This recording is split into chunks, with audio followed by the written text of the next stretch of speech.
Hi folks, my name is Kat Liacone. Thank you so much for joining me today.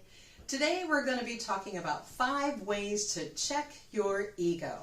We want to make sure our ego is serving us and our ego is not taking over us. I thought I'd start with what the definition is of the ego.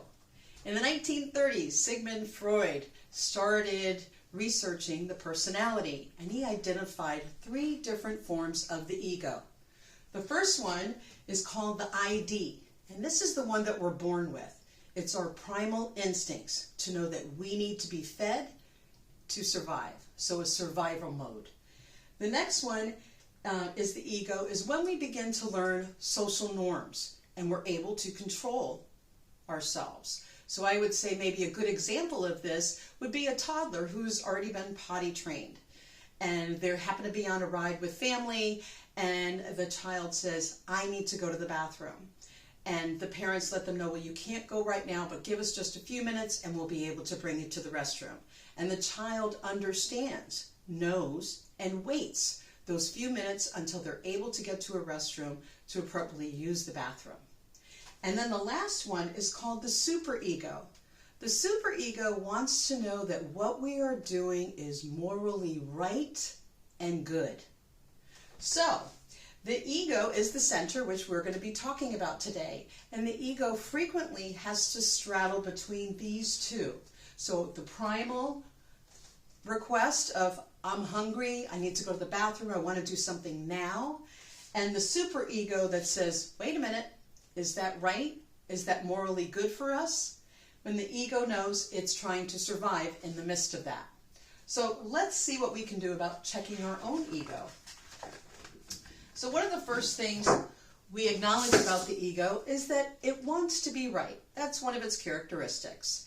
And how we can use this to the positive is that in order to be right, we can learn knowledge, right? Gain knowledge and understanding of different things so that our ego will know by saying that we're right. We know that for a fact. On the flip side, when our ego gets a little swollen or away from us, so to speak, the ego wants to be right all the time. And all the time meaning regardless of the outcome, regardless who it impacts, regardless if it's the best decision for whether the company, organization, or the situation, the ego just wants to know that it's right.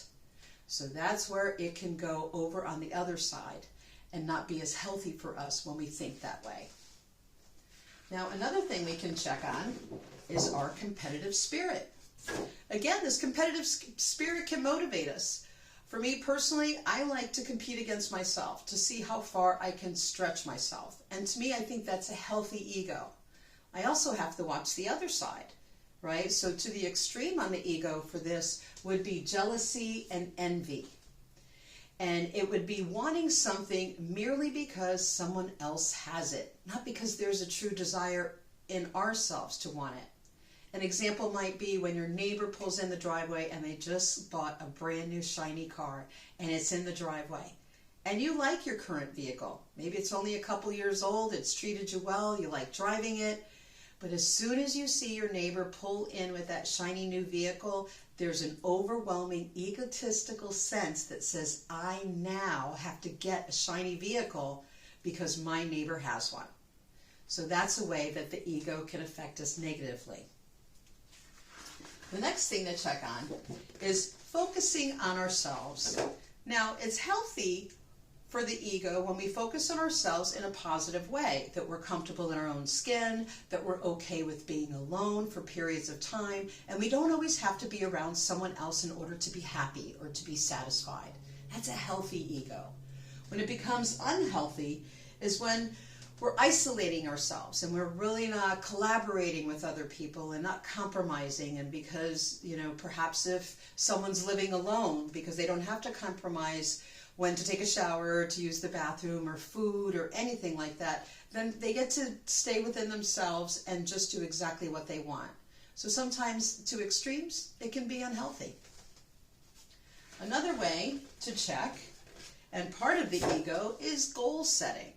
Right? So if we can motivate ourselves on setting healthy goals, achieve our successes What do we want to achieve? Make those steps, make those plans. That's a healthy ego.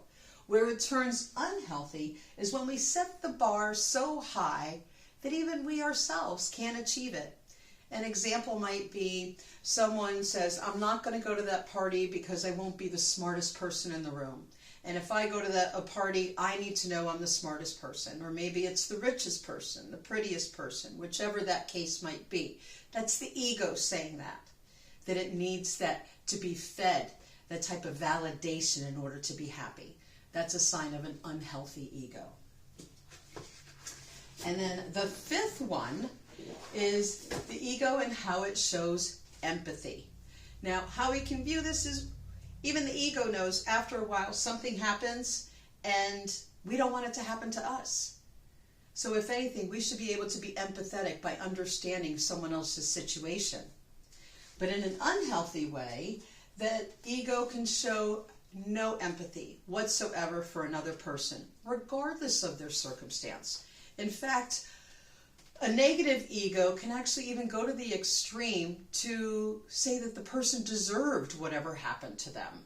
Let's say that someone got into a car accident and they were injured. This person that with an unhealthy ego might say, well, you shouldn't have been driving on that road during that time, when in fact they were just an innocent victim of the circumstance. So that's another form of an unhealthy ego. So as you can see, we've talked about 5 different ways to check your ego, right? So the first one is being right. We don't have to be right all the time. It's a good way to motivate us, to encourage us to want to do the right thing, but not to the point of sacrificing relationships or situations just for our own satisfaction. Being competitive in a good way to help us, again, to drive our passion, not being competitive to the point that we are going to hurt someone, right? So that we just want something that someone else has. The next one is focusing on self. Again, being alone by yourself is a good thing, but too much aloneness doesn't leave us an opportunity to compromise and consider others. Goal setting, keep our goals realistic. Let's not make them so extreme that even we ourselves can't achieve them. And the last one, again, was empathy.